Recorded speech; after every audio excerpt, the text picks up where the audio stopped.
ये इमाम ख़मैनी का मज़ार है और इसके ऊपर पहुंच के हमने आपको इससे पहले उनका घर दिखाया था जो बड़ा सादा था, लेकिन जब उनका इंतकाल हुआ तो गवर्नमेंट ने एक बहुत बड़ा श्राइन बनाया इनका और बहुत बड़ा मकबरा है। इसको देखने के लिए दुनिया यहाँ से आते हैं। अभी मैं आपको अंदर से भी दिखाऊंगा तो आप इससे अंदाज़ा लगाएं कि क्या इसका मैग्नीट्यूड है। और यहाँ पे होटल्स भी हैं, रेस्टोरेंट्स भी हैं, शॉपिंग सेंटर्स भी हैं छोटे, और इसके अलावा अकोमोडेशंस भी हैं। यहाँ पे बहुत लोग आते हैं और बाज़ औक़ात तो 2-3 लाख लोग इकट्ठे हो जाते हैं इस जगह पे जब भी उनकी बर्थडे होती है या उनकी बरसी होती है। और ये पहले शहदा का कब्रिस्तान है क्योंकि यहाँ पे बहुत शहीद हुए। जब शाह के ख़िलाफ़ मूवमेंट चली थी तो बहुत लोग उस दौरान शहीद हुए, फिर इसी जगह पे कब्रिस्तान में दफन हुए। तो बहुत बड़ा कब्रिस्तान भी है साथ। फिर जो ईरान इराक़ जंग हुई उसमें भी जो शहदा थे उन्हें भी यहाँ पे दफन किया गया था। तो जब इमाम ख़मैनी तशरीफ़ लाए वापस पेरिस से तो सबसे पहले उन्होंने यहाँ आके तकरीर की थी।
तो जब इंकलाब आया तो इमाम ख़मैनी एयरपोर्ट पे उतरे और एयरपोर्ट पे उतरने के बाद सबसे पहले वो यहाँ पहुँचे थे शहदा के जो कब्रिस्तान था उसमें दुआ के लिए।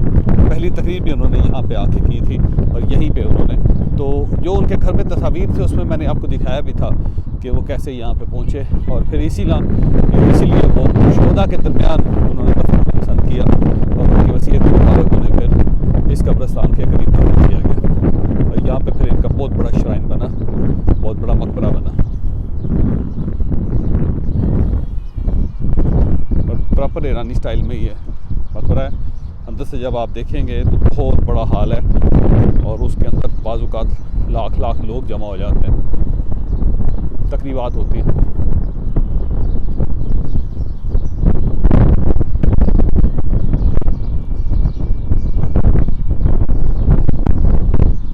ये अंदर दाखिल हो गए और ये शूज़ रैक है। यहाँ पे शूज़ रखवाने पड़ते हैं और शूज़ रख के फिर हम अंदर जाएंगे।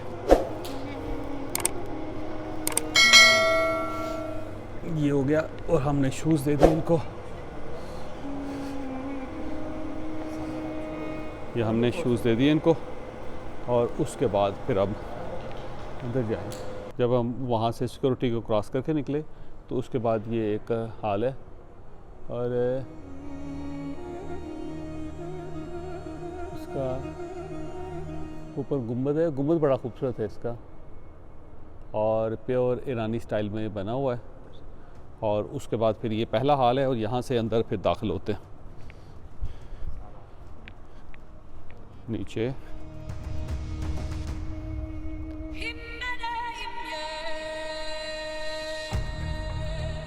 तस्वीर ममनू की हुई हैं और क्यों की ये मुझे इस चीज़ की समझ नहीं आई कि क्यों ये तस्वीर ममनू है। लेकिन वो सामने रोज़ा है उनका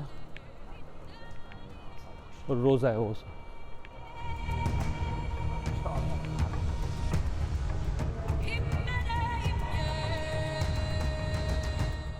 क्या ये उनका रोज़ा है इमाम ख़मैनी का।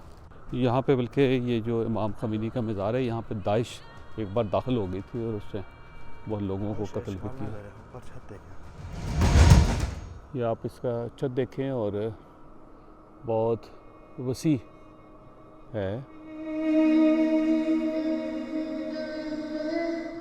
और उस हाल के बिल्कुल दरमियान में इमाम ख़मैनी के कब्र है, मज़ार है।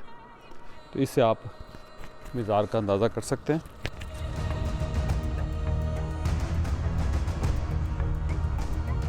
तकरीबन 1 लाख लोग इसके अंदर, इस हॉल के अंदर बैठ सकते हैं और नमाज़ पढ़ सकते हैं और फिर ज़ियारत कर सकते हैं उनकी कब्र की।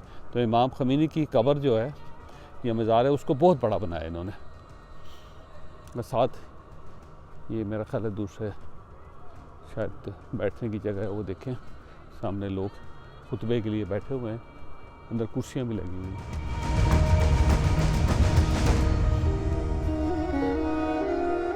ये कुछ कब्रें हैं जो इमाम ख़मीनी के मज़ार के साथ हैं।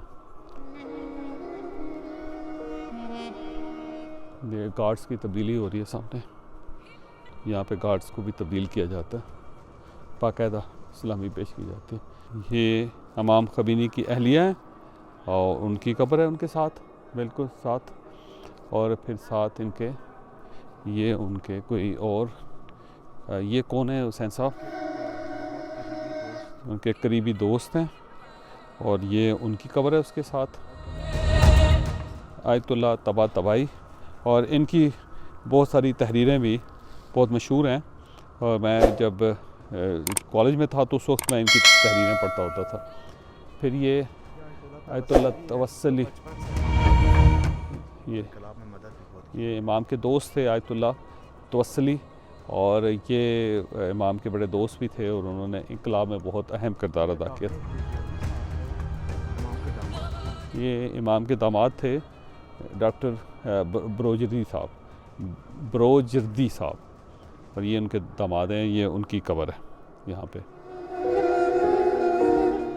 ये डेलीगेशन आया, एक इमाम पे हाज़िरी देने के लिए डेलीगेशन आया हुआ और सरकारी सतह पे, और उनका एक फ़ंक्शन हो रहा है यहाँ पे।